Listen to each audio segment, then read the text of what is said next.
ሰላም ወዳጆቻችን ይህ የስፖርት ነው። በቅድመ ጨዋታ ፕሮግራማችን ተመልሰናል። ማክሰኞ ምሽት 3 ሰዓት ላይ በተለይ ለኢትዮጵያ በኢትዮጵያ ወይም ለምስራቅ አፍሪካ በጣም ጥሩ የሆነ ሰዓት ነው አይደል? 3 ሰዓት የሚደረገው ስላቪያ ፕራግ ከአርሰናል በቼክ ፕራግ ከተማ የሚደረገው ተጠባቂው የቻምፒዮንስ ሊግ ጨዋታ ነው። የአራተኛ ነው የሚሆነው እንግዲህ በሊግ ፎርማቱ ተጠባቂ የሚያደርገው ስላቪያ ፕራግ እንግዲህ ወደ አርሰናል ወደ ቼክ አቅንቶ ባለፉት ጨዋታዎችን ማሸነፍ ችሏል። አስደናቂ ስብስብ ነው ያለው አርሰናል ባለፉት በዚህ ውድድር ዓመት እንግዲህ በምርጥ ብቃታቸው ላይ ይገኛሉ። ባለፉት 9 ጨዋታዎችን ማሸነፍ ችሏል። ይህንን ጨዋታ የሚያሸንፉ ከሆነ ተከታታይ 10 ጨዋታዎችን የሚያሸንፉ ይሆናል። ለመጨረሻ ጊዜ 18 ተከታታይ ጨዋታዎችን ያሸነፉት በኡናይ ኤምሬ ስር ነበር በ2018። ታዲያ አርሰናል በማይክል አርቴታ ስር አሁን ደግሞ ይህንን የሚያሻሽል ይሆናል። ባለፉት 7 ጨዋታዎች ጎል አልተቆጠረባቸውም። ይህንን ብቃታቸውን በአውሮፓ ቻምፒዮንስ ሊግ ላይ የሚቀጥሉት ይሆናል። በዚህ ጨዋታ ላይ ማርቲን ዙቢሜንዲ በቅጣት የማይኖር ይሆናል። ተከታታይ 3 ቢጫዎችን በማየቱ ባለፉት 3 ጨዋታዎች መድፈኞቹ ባለፉት 3 ጨዋታዎች ወደ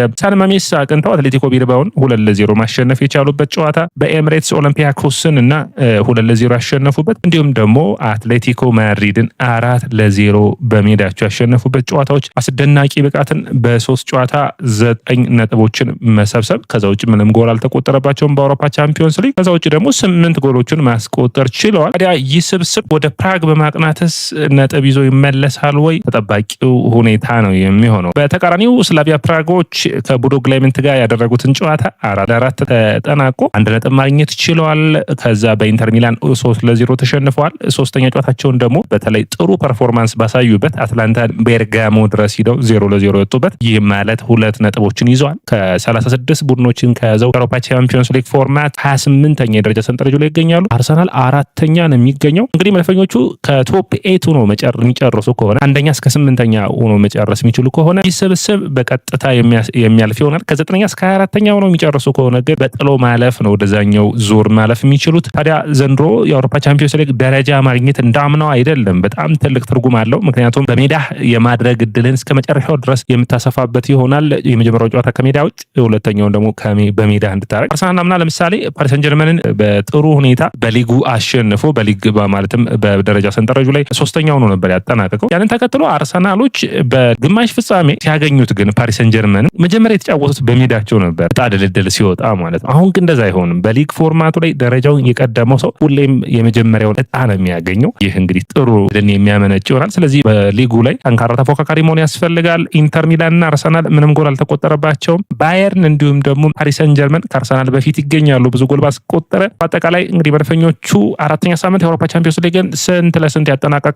ወደ ፕራግ ያቀናው ቡድን ምን ያክል ውጤትን ያመጣል ብላችሁ ታስባላችሁ? ኮሜንት መስጫ ቦክስ ላይ አስቀምጡልኝ የውጤት ግምታችሁን። አርሰናል ከስላቪያ ፕራግ የውጤት ግምታችሁን አስቀምጡልኝ። ይህ ያያ ስፖርት ነው። ያያ ስፖርትን ላይክ፣ ሼር፣ ኮሜንት፣ ሰብስክራይብ ማድረጋችሁን አትርሱ። ታዲያ ለመጨረሻ ጊዜ አርሰናል በአውሮፓ ቻምፒዮንስ ሊግ 4-0 በኤምሬትስ ጥሩ ብቃታቸውን አሳይተው ማሸነፍ ሲችሉ፣ አትሌቲኮ ማድሪድ በአውሮፓ መድረክ ላይ ከፍተኛው ሽንፈት፣ ለዲያጎ ሲሜኔም ከፍተኛው ሽንፈት የሆነበት ጨዋታ ነበር። አርሰናል ታዲያ ይህንን ጨዋታ ካደረገ በኋላ ከሀገራት ጨዋታ መልስ ተጠባቂ የሆነው የባየር ሙኒክ የአውሮፓ ቻምፒዮንስ ሊግ በኤምሬትስ የሚያደርገው ጨዋታ የሚጠበቅ ነው የሚሆነው። ታዲያ ይህንኛውን ጨዋታ ማሸነፍ 12 ነጥብ ላይ የሚያደርሰው ይሆናል። ያ ማለት የማለፍ እድላቸውን በከፍተኛ ሁኔታ ማስፋት የሚችሉ ነው። ታዲያ ገብርኤል ማጋሌስ እንዲሁም ደግሞ ማርቲኔሊና ቪክቶር ዮኬሬስ 2 ጎሎችን ባስቆጠሩበት ባለፈው ጨዋታ ላይ አርሰናሎች ጥሩ ብቃታቸውን አሳይተዋል። ያንን ብቃታቸውን ወደ ስላቪያ ፕራግስ ሄደው ያደርጉታል ወይ? ተጠባቂ ነው የሚሆነው። አርሰናል እንግዲህ ባለፉት ጨዋታዎች ላይ አስደናቂ ብቃቱ ላይ እንደሚገኝ ይታወቃል። ታዲያ ወደ ፕራግ ወይም ወደ የቼክ ዋና ከተማ ወደ ፕራግ አቅንቶ ጥሩ ብቃታቸውን የሚያሳዩት በ7 ጨዋታ 7ቱን አሸንፈዋል። ባለፉት 10 ጨዋታዎች ደግሞ 8ቱን ማሸነፍ ችሏል። አርሰናል በሳምንቶች ውስጥ እንግዲህ ጥሩ ተፎካካሪና ተቀናቃኝ የሌለው ቡድን ሆኗል። በእንግሊዝ ፕሪሚየር ሊግ አስደናቂ ወቅታዊ ብቃት ላይ እንደሚገኝ ቁጥሮች ይመሰክራሉ። በርንሌይን በሳምንቱ መጨረሻ በመጀመሪያው አጋማሽ ባስቆጠሯቸው 2 ጎሎች ማሸነፍ ችሏል። በጣም በጥሩ ፐርፎርማንስ በተለይ በመጀመሪያው አጋማሽ ቪክቶር ዮኬሬስ እና ጎሎቹን ዲክላን ራይስ ነበር ያስቆጠሩት። ታዲያ አርሰናል 9 ተከታታይ ድሎችን 7 ጎል አልተቆጠረባቸውም። በእንግሊዝ ፕሪሚየር ሊግ 25 ነጥብ ይዘው እየመሩ ይገኛል። ተቀናቃኛቸው ስላቪያ ፕራግ እንግዲህ ይህ ቡድን በጀንድሬክ ትሪፖንስኪ የሚመራው ቡድን 2 ነጥቦችን ከ3 ጨዋታዎች ይዞ ነው የሚገኘው። 28ኛ ደረጃ ሰንጠረዡ ላይ ነው የሚገኝ። ባለፉት 5 ጨዋታዎች ታዲያ ይህ ቡድን ጎሎችን አልተቆጠሩበትም። ጥሩ ብቃታቸው ላይ ይገኛሉ ስላቪያ ፕራጎች። በአውሮፓ ቻምፒዮንስ ሊግ እንግዲህ አትላንታን ቤርጋሞ ድረስ ሄደው 0-0 ወጡበትም ጨዋታ ጥሩ ነው መነሳት የሚጠበቅበት ነው። በጥሩ ፐርፎርማንስ ነበር ያንን ውጤት የያዙት። የባለፉት አመታቶች አይነት አትላንታ አይደለም ዘንድሮ ያለው። ምክንያቱም ተጠባቂ የነበሩት አሰልጣኛቸው አሁን ወደ ሮማ አቅንተዋል። ስለዚህ ያን ያክል ባይሆንም ግን በጨዋታው ላይ ሁለቱም ቡድኖች እድል ነበራቸው። እድላቸውን ባለመጠቀማቸው ነው።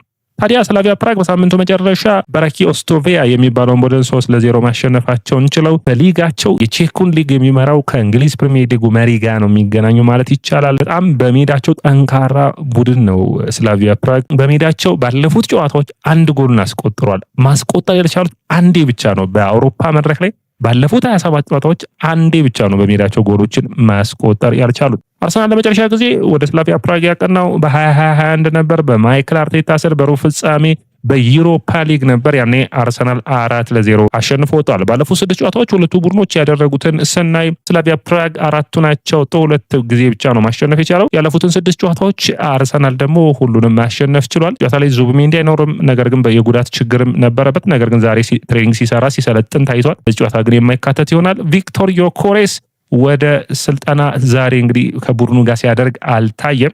ማይክል አርቴታ በዚህ ተጫዋችን የሚመለከተውን በቅርብ ሰዓታት ውስጥ ጋዜጣዊ መግለጫ የሚሰጥ ይሆናል። ሌላኛው እንግዲህ መነሳት የሚጠበቅበት አሁንም የዚህ ስብስብ አስደናቂ ተጫዋች ዲክላን ራይስ በዚህ ጨዋታ ላይ ቢጫ ካርድን ማየት የለበትም። 2 ቢጫ ካርድ አለው። 3ኛ ቢጫ ካርድ ነው የሚሆንበት። ያ ማለት የባየርኑ ጨዋታ እንዳያልፈው ጥንቃቄን ማድረግ የሚጠበቅበት ነው የሚሆነው። ሌላኛው እንግዲህ በአማካይ መስመር ዙቢሜንዲን ቦታ ማን ይተካል፣ የቪክቶር ዮኬሬስን ቦታ ማን ይተካል ትልቁ ጥያቄ ነው። ስለዚህ ኖርጋርድና ሚኬል ሞሪኖ የጨዋታው የስብስቡ አካል የመሆን እድላቸው ሰፊ ነው የሚሆነው ተብሎ ይጠበቃል። እንግዲህ በአርሰናል በጉዳት እየታመሰ ይገኛል። እዚህ ስብስብ ውስጥ ማርቲኔሊ፣ ኦዴጋርድ፣ ማዱዌኬ፣ ሄሱስ፣ ሃቨርትዝ አይኖሩም። ነገር ግን እንግዲህ ከሀገራት ጨዋታ በኋላ ማይክል አርቴታ ባለፈው እንደተናገረው ኦዴጋርድ፣ ማዱዌኬ እንዲሁም ደግሞ ካይ ሃቨርትዝ የሚመለሱ ይሆናል። ከሀገራት ጨዋታ በኋላ አርሰናል ጠንካራ የሆነ ጨዋታ ነው የሚጠብቀው። በኤምሬትስ መጀመሪያ ቶተንሃምን ያስተናግዳል። ከዛ በኋላ በመቀጠል ባየር ሙኒክ በቻምፒዮንስ ሊጉ ወደ ስታንፎርድ ብሪጅ በመሄድ ደግሞ ቼልሲን ይገጥማል። ስለዚህ እነዚህ ተጠባቂ 3 ጨዋታዎች ይኖሩበታል። ለነዛ ጨዋታዎች የስብስቡ አካል መመለሳቸው በጣም አስፈላጊ ነው የሚሆነው። ስላቪያ ፕራግም በጉዳት እየተቸገሩ ይገኛሉ። 7 ተጫዋቻቸው አንበላቸውን ጨምሮ ተጎድተውባቸዋል። ግምት ያስተላለፉን ላቅርብላችሁ በሁለቱም ቡድኖች መካከል። እንግዲህ ስላቪያ ፕራግ እንጀምር። በባለሜዳዎቹ ማርኮቪች ግብ ጠባቂ ሆኖ ይጀምራል። ዜማ፣ ቻላፕኮቲ እንዲሁም ቫልቴክ እና ሞንሰስ የተከላካይ መስመሩ፣ ዘፍራኒ፣ መዶጂ፣ ኦስካር የአማካይ መስመሩን፣ ፕሮቬዳ፣ ቾሪዮ እና ክሊፍ የመስመሩን ቦታ የሚይዙ ይሆናል። በአርሰናል በኩል ማይክል አርቴታ ብዙ ቅያሬዎችን ያደርጋል ተብሎ ይጠበቃል። ምክንያቱም በሳምንቱ መጨረሻ ወደ ሰንደርላንድ ያቀናል። ሰንደርላንድ ተጠባቂ ጨዋታ ነው የሚሆንበት። ስለዚህ ግብ ጠባቂው ዴቪድ ራያ ሆኖ ይጀምራል። በተለይ ቲምበር እረፍትን ይወስዳል። ካላፊዮሪ እረፍትን ይወስዳል። ሁለቱ የመስመር ተጫዋቾች ለአርሰናል አጨዋወት ተመራጮቹ ናቸውና ሁለቱን እረፍት ይሰጣል ተብሎ ይጠበቃል። ሳሊባና ሂንካፔ በመሀል ተከላካይ ይተጣመራሉ ተብሎ ይጠበቃል። ገብርኤል እረፍትን የሚፈልግ ይመስላል። ምክንያቱም በተካታይ ባለፉት ጨዋታዎች ተጫውተዋል። በተለይ የብራይተኑ ጨዋታም ተቀይሮ እንደገባ የምታስታውሱት ነው። ስለዚህ ለገብርኤል ረፍትን ሊያደርግ ይችላል። ያለበዛ ሳሊባንም ሊያሳርፈው ይችላል። የሞስኬራን ሁኔታ አይቶ የማይክል አርቴታ ውሳኔዎች እዚህ ጋር የሚጠበቅ ይሆናል። የዙቢሜንዲ አለመኖር ተከትሎ ግን ኖርጋርድ በአማካይ መስመሩ ላይ በሚፈልገው ወደ አርሰናል ሲዘዋወር እንደተናገረው አርሰናል በአውሮፓ መድረክ ላይ ሲጫወትና እንዲሁም ደግሞ የአውሮፓ ቻምፒዮንስ ሊግ ድባቦችን ማየት እንደሚፈልግ ተናግሮ ነበር። ኖርጋርድ ታዲያ የመጀመሪያ የአውሮፓ ቻምፒዮንስ ሊጉን ጨዋታ የሚጀምር ይሆናል። ከዲክላን ራይስ ጋር በአማካኝ መስመሩ ላይ የሚጣመር ነው የሚሆነው። ሳካ፣ ኤዜ እና ትሮሳርድ እንዲሁም ሚኬል ሞሪኖ በአጥቂነት የሚመራው ይሆናል። ተጠባቂው አሰላለፍ ይህ ነው የሚሆነው። በኔ እይታ ግን ሚኬል ሞሪኖን አጥቂ ማድረግ ለአርሰናል ትንሽ አስቸጋሪ የሚሆን ይመስለኛል። ከዛ ይልቅ ትሮሳርድን አጥቂ አድርጎ ኤብሪቼዚን ወደ መስመር ወስዶ ኢታን ንዋነሪን ማሰለፍ የተሻለ ውጤታማ ያደርገዋል ብዬ አስባለሁ። ይህንን አሰላለፍ ደግሞ በብራይተኑ ጨዋታ ላይ አርሰናል አሳይቶናል። ነገር ግን ሚኬል ሞሪኖን፣ ኤዜ፣ ትሮሳርድና ሳካ የሚሰለፉ ከሆነ ግን በጣም የአርሰናል የማጥቃት ክፍል ደካማ ሆኖ የሚያመሽበት ይሆናል ብዬ አስባለሁ። ስለዚህ የተሻለ የሚሆነው ትሮሳርድን በአጥቂ መስመር ኤዜን እና እንዲሁም ደግሞ ኢታን ንዋነሪን እድል መስጠት ነው። በአውሮፓ ቻምፒዮንስ ሊግ ላይ እስካሁን ድረስ አልጀመረም ጨዋታ። ለንዋነሪ እድል ቢሰጠ የተሻለ ውጤታማ ይሆናሉ ብዬ አስባለሁ። ቤን ዋይት እና ስካሊ ምርጥ ብቃታቸውን ማሳየት በዚህ ስብስብ ውስጥ አስፈላጊ ተጫዋቾች እንደሆኑ ማመላከት ይጠበቅባቸዋል ብዬ አስባለሁ። ቡካዮ ሳካ ባለፉት ጨዋታዎች ላይ የፊትነስ ችግር አለ። ነገር ግን ይህንን ጨዋታ የመሰለፍ እድሉ ሰፊ እንደሆነ ይታያል። የአርቴታ ውሳኔ የሚጠበቅ ነው የሚሆነው። ሰላም ወደ አድማጮቻችን፣ ይህ የያ ስፖርት ነው። የያ ስፖርትን ላይክ፣ ሼር፣ ኮሜንት፣ ሰብስክራይብ ማድረጋችሁን አትርሱ። የእናንተ ላይክ፣ ሼር፣ ኮሜንት፣ ሰብስክራይብ ብዙዎቹ ጋር እንድንደርስ የሚያግዘን ይሆናል።